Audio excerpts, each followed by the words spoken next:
We are in Avodah Zarah Perek Bet, Mishnah Dalet, fourth Mishnah in the second chapter of Masechet Avodah Zarah. We're continuing to talk about items of non-Jews that are prohibited. So we learned in the last Mishnah, that wine or things that were suspected to be offered as Avodah Zarah are Isur Hana'ah. They're prohibited not only in consumption, but they're prohibited to have any benefit from them as well. So now we're going to learn things that are also Asur, but some it's a machloket about how Asur they are. Nodot hagoyim. Nodot are the skins in which liquids are stored, meaning the wine skins. V'kankanehem, and the wine jugs. V'yain. So if you have a skin of the non-Jews and they're kankanim. V'yain sha'isu kanus b'hem, and the Jews kept their wine in them. Now just think about this problem. Meaning nowadays you buy a bottle, you know it's 100% clean. You know, it was either recycled. Every time you buy somebody produces something, you have a new bottle. But that's not how it was. These kankanim were not cheap. They were not easy to come by, or maybe they were expensive. You didn't just throw them away. They didn't live in a disposable society. And it is probably quite difficult to maintain control over the fact that all this wine that's passing by, that they go back into circulation, that it's only Jewish jugs, as it were. So what do you do then? Did they have to maintain a set of Jewish jugs or not? So the Mishnah says, these skins, the kankanehem, and they're kankanim. So a Jew put his wine into the non-Jewish wine jug or wine barrel. Asurin, they're prohibited. The isuran isur hana'ah. Not only is it prohibited, we're talking about cheres, kankan cheres, and the prohibition is an isur hana'ah, meaning the wine enters into the walls, seeps into is absorbed by the walls of the wine jug, and then when new wine is put in, it mixes. It interacts with the wine in the jug belonging to a Jew, and it becomes Isur Hana'ah, and it makes all of the wine Asur Hana'ah, like the wine in the walls of the jug, Divrei Rabbi Meir. Chachamim say, Ein Isuran Isur Hana'ah. It's not prohibited to benefit from them. You're not allowed to drink the wine that's mixed in. It's a tarovet mixture. It's a prohibited mixture, but it's not Asur Hana'ah.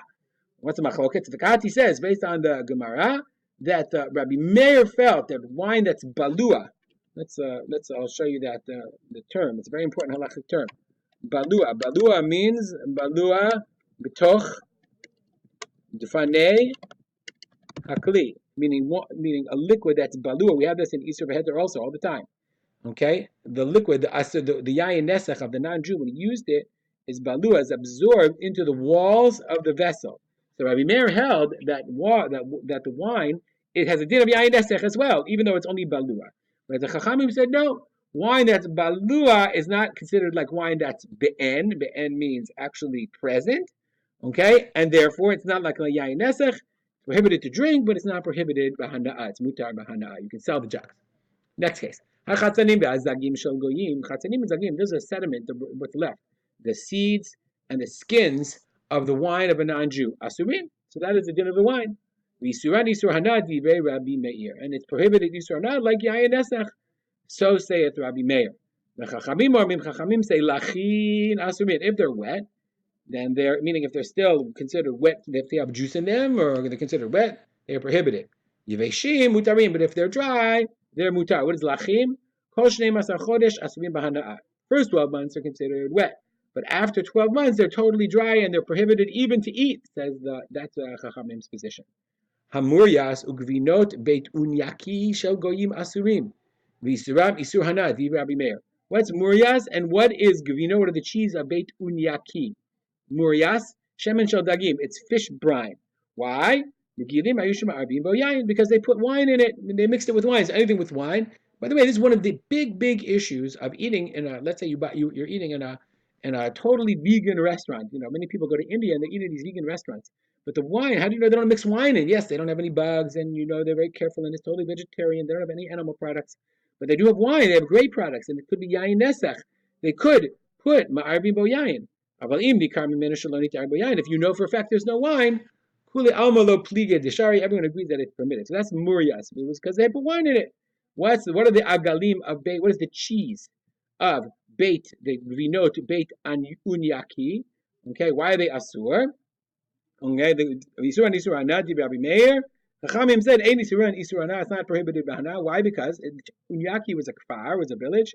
Shirov agalim nimtzim sham k'evim la'avodah zarah. most of the agalim, most of the calves that were found there are brought for Avodah Zarah. Rabbi Meir chayish lemiyuta. Rabbi Meir was suspect.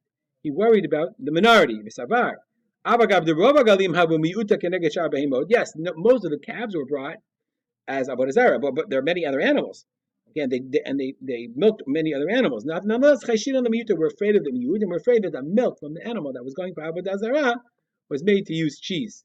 Okay, all the cheeses there. We said dilma bekevat egle Avodah Zarah midan. Maybe the rennet that came from the stomach of the egel Avodah Zarah. That's what made the cheese. The Chachamim were not worried about this minority. Now we pass like the Chachamim in all these cases, but what do you do? So what's interesting is we know that the jugs and the earthenware we said was a problem. So the Bartanura says, interestingly, quotes on the Gemara. He says the following: "Dinayu hachi." Yes, it's asur if the wine is balua, if there's wine yayin nesach in the walls of the jugs. So he says, here's what you do: Im chadashim, if they're brand new, it's not a problem of the jugs. It's only if they were used before. Okay, no problem. You can put wine in right away. But if a non-Jew had left wine in them, then you fill them with water, and you wait 3 days. Okay, me'ed le'ed is a 24-hour period. 3 24-hour periods. So rather, every day of those 3 days, you pour out the water, and then you fill in new water. Okay, so that's one way of kashering that we no longer use very often, unless absolutely necessary. But one way of kashering, remember, this wine was in cheres, in cold. It wasn't boiled. It wasn't cooked. Nonetheless, you fill up and pour out the water 24 hours for 3 times. And